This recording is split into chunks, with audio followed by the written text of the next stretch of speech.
Hello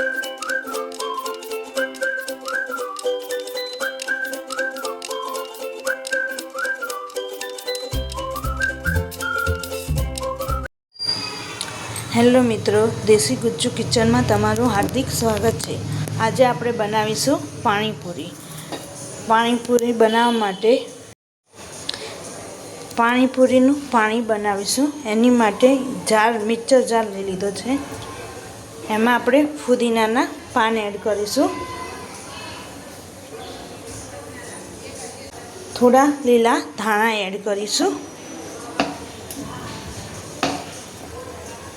હવે તેમાં આપણે આદું એડ કરીશું અને 4 મરચી એડ કરીશું, તીખા મરચાં। તમે જે રીતનું સ્પાઇસી ખાતા હોય એ રીતે એડ કરવાનું। હવે આપણે એમાં લીંબુનો રસ એડ કરીશું।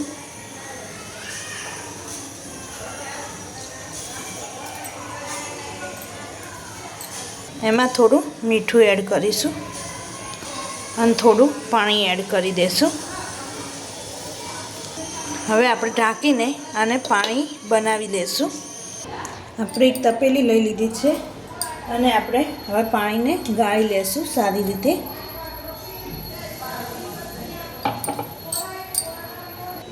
પાણી આપણે હવે ગળી લીધું છે, આ રીતે ગળી લેશું, તમે જોઈ શકો છો।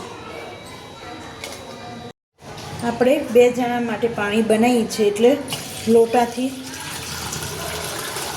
1 લોટો એડ કરીશું। હવે એમાં આપણે 1 ચમચી જેટલી જલજીરા એડ કરીશું। આટલી જલજીરા એડ કરી દઈશું અને મિક્સ કરી દઈશું। આ રીતે આપણે મિક્સ કરી દઈશું। હવે આપણે એકવાર ટેસ્ટ કરી લઈશું।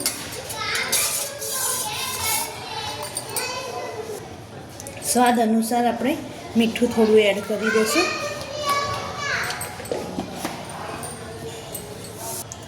આપણું પાણી બનીને તૈયાર થઈ ગયું છે। હવે આપણે મસાલો બનાવીશું। આપણે એની માટે બટાકા ઠંડા કરી લીધા છે।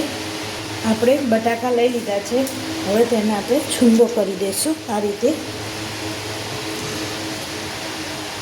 હવે આપણે આમાં થોડી ડુંગળી એડ કરીશું,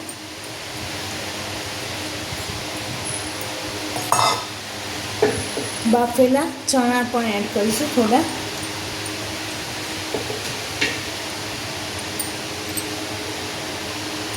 હવે આપણે આમાં સ્વાદ અનુસાર મીઠું એડ કરીશું અને વાટેલું મરચું એડ કરીશું।